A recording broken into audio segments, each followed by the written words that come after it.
Estamos estudando nas quartas-feiras conversas espirituais que pessoas tiveram com Jesus Cristo. Como diz o nosso imaginário popular, eu queria ser uma mosquinha para estar ali naquela conversa, para ver tudo o que tinha acontecido, para ouvir as palavras de Jesus, para poder ver a expressão do nosso Senhor e a expressão daqueles que ouviam, para entender os detalhes e mesmo perceber o clima que ali estava.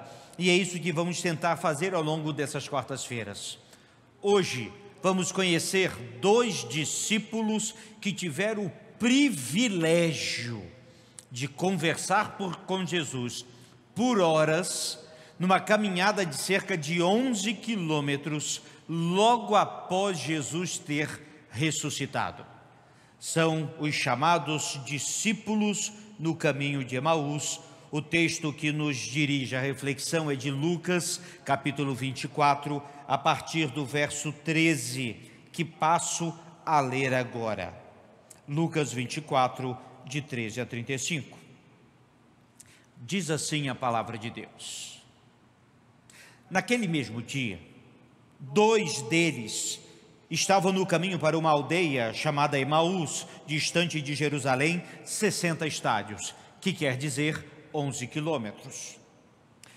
Iam conversando a respeito de todas as coisas sucedidas, e aconteceu em que, enquanto conversavam e discutiam, o próprio Jesus se apresentou e ia com eles. Os seus olhos, porém, estavam como que impedidos de o reconhecer. Então lhes perguntou Jesus: que é isto que vos preocupa e de que ides tratando à medida que caminhais? E eles pararam, entristecidos. Um, porém, chamado Cleopas, respondeu, dizendo: és o único, porventura, que, tendo estado em Jerusalém, ignoras as ocorrências destes últimos dias? Ele lhes perguntou: quais? E os explicaram o que aconteceu a Jesus, o Nazareno, que era varão, profeta poderoso em obras e palavras diante de Deus e de todo o povo, e como os principais sacerdotes e as nossas autoridades o entregaram para ser condenado à morte e o crucificaram. Ora, nós esperávamos que fosse ele quem havia de redimir a Israel, mas depois de tudo isso, e já este o terceiro dia desde que tais coisas aconteceram.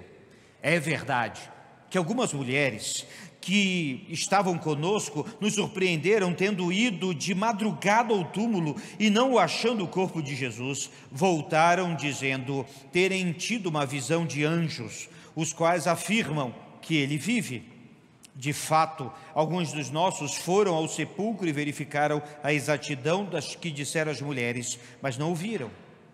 Então lhes disse Jesus: ó nécios e tardos de coração, para crer tudo o que os profetas disseram, porventura não convinha que Cristo padecesse e entrasse na sua glória? E começando por Moisés, discorreu por todos os profetas, expunha-lhes o que a seu respeito constava em toda a Escritura. Quando se aproximavam da aldeia para onde iam, fez ele menção de passar adiante, mas eles o constrangeram, dizendo: fica conosco, porque já é tarde e o dia já declina. E entrou para ficar com eles. E aconteceu que, quando estavam à mesa, tomando ele o pão, abençoou e, tendo então partido, lhes deu. E então se lhe abriram os olhos e o reconheceram, mas ele desapareceu da presença deles. E disseram um ao outro: porventura não nos ardia o coração quando ele pelo caminho nos falava, quando nos expunha as Escrituras?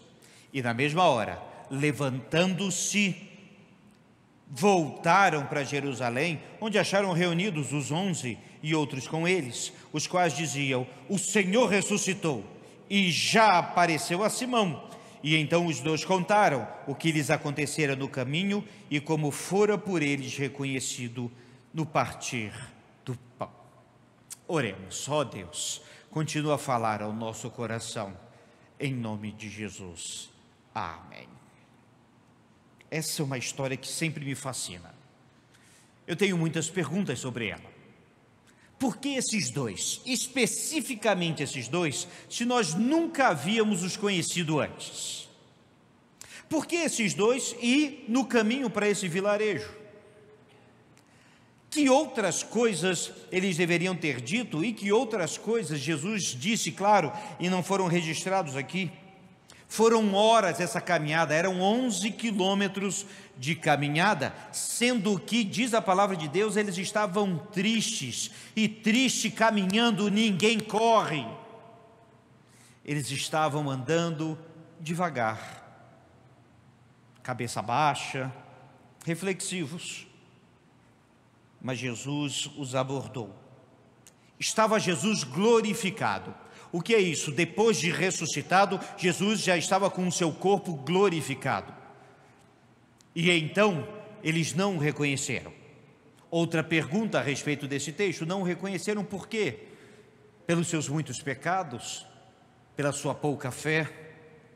Porque, mesmo eles sabendo, às vezes eles não conseguiam acreditar e não conseguiam ver.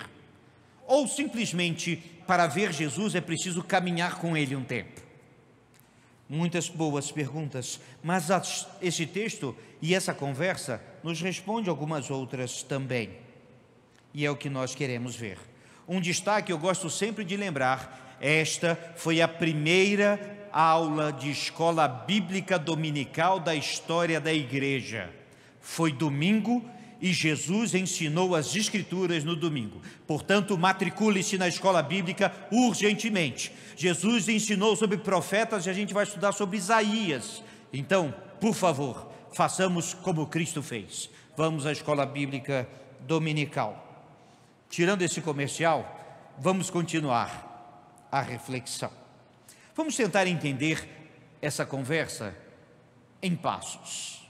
O primeiro deles: o encontro. Jesus aparece a eles. Um nós sabemos o nome, Cleopas, o outro nem o nome sabemos.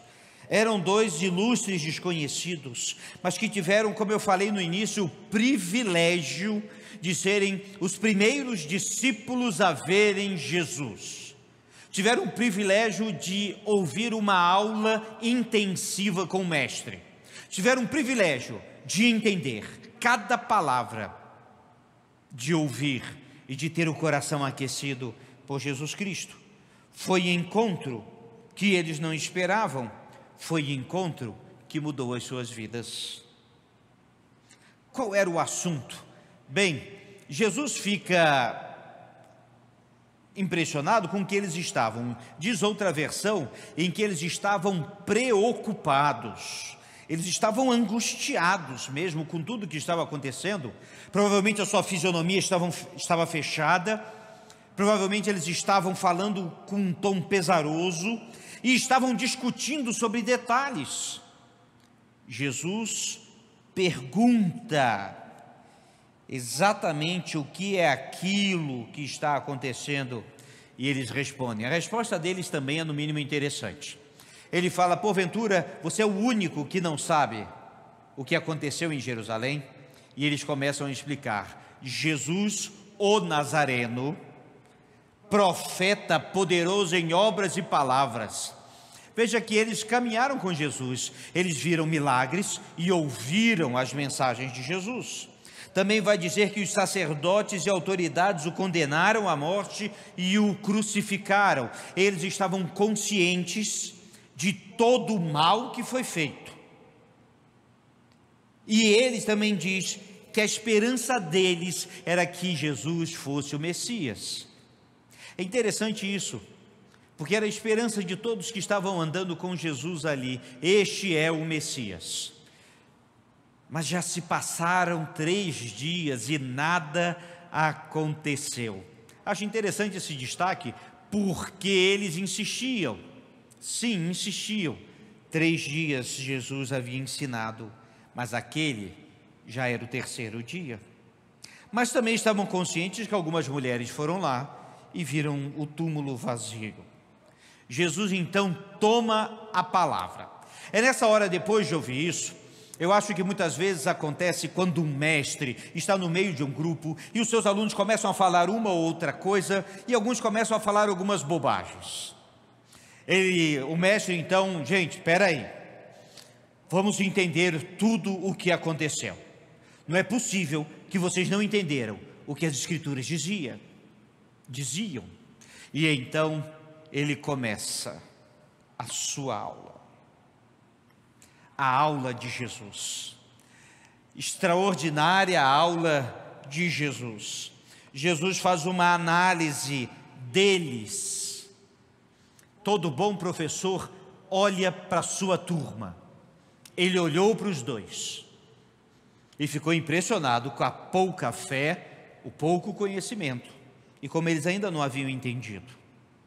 Jesus parte então de uma premissa: convinha que o Cristo padecesse e entrasse na sua glória, verso 26. E a partir daí começa o estudo bíblico.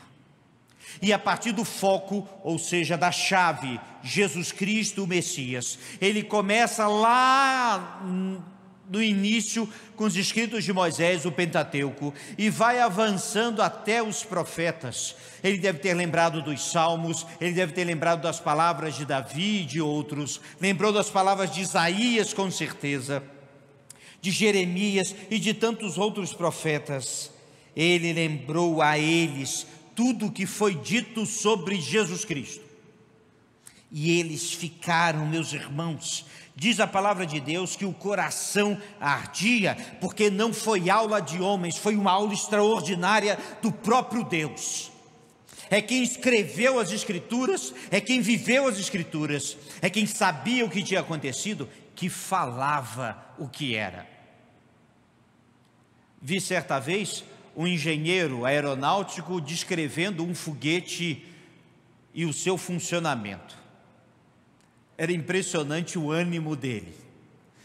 E claro, uma linguagem dele muito rebuscada e complicada, mas era impressionante o ânimo com que ele falava de tantas particularidades de um foguete. Porque ele conhecia, ele construiu, ele entendeu. Jesus falava assim também. E ensinou como eles nunca tiveram visto na vida. E então veio o convite. E eu quero que vocês atentem para esta frase. Eu quero insistir nela, o verso 29. Mas eles o constrangeram, dizendo: fica conosco, porque é tarde e o dia já declina. E entrou para ficar com eles. Fica conosco. Isso sim é palavra de discípulo. Fica conosco, Senhor. Fica conosco. Eles convidaram Jesus Cristo a estar com eles. Eu gosto sempre de pensar que Jesus bate a porta, mas não arromba. Jesus está à porta, mas não entra se não for convidado. E eles convidaram. Fica conosco. É uma palavra que todo crente deve dizer, que toda a igreja deve repetir, que todos nós devemos fazer. Fica conosco, Senhor. E até podemos acrescentar, como eles o fizeram, pois já é tarde. Fica conosco. E Jesus ficou e aceitou o convite e entrou. E então Jesus tomou o pão e o partiu. É claro que isso faz alusão direta à ceia, e alguns perguntam se foi enquanto Jesus orava ou quando Jesus partiu o pão que os olhos deles abriram. Isso pouco importa, foram atos contínuos. O fato é que todas as vezes que Jesus parte o pão, corações são transformados. Foi assim na multiplicação dos pães e dos peixes, foi assim na ceia, e é assim agora. E o coração deles pulou de alegria, e viram que era o Senhor. Jesus desapareceu das suas vistas. Quero lembrar que agora já é Jesus glorificado, ele não tinha mais a limitação do espaço e do tempo, Senhor de todas as coisas que é, e desapareceu. Mas tem uma coisa que me chamou a atenção nessa conversa. Depois de tudo isso, já era tarde na cidade de Emaús. Mas sabe o que eles fizeram? Levantaram e de noite mesmo voltaram para falar com os discípulos que Jesus ressuscitou. Gosto de pensar que dizer essa verdade não importa a hora, nem o dia, nem a condição, nem o lugar. Simplesmente eles foram anunciar. Algumas horas com Jesus, numa caminhada lenta que começou com lágrimas, mas terminou com alegria, começou com lamento, mas agora terminava em salvação. Eles foram andando, e por onde andaram, viram Jesus. Vamos ficar de pé e vamos cantar.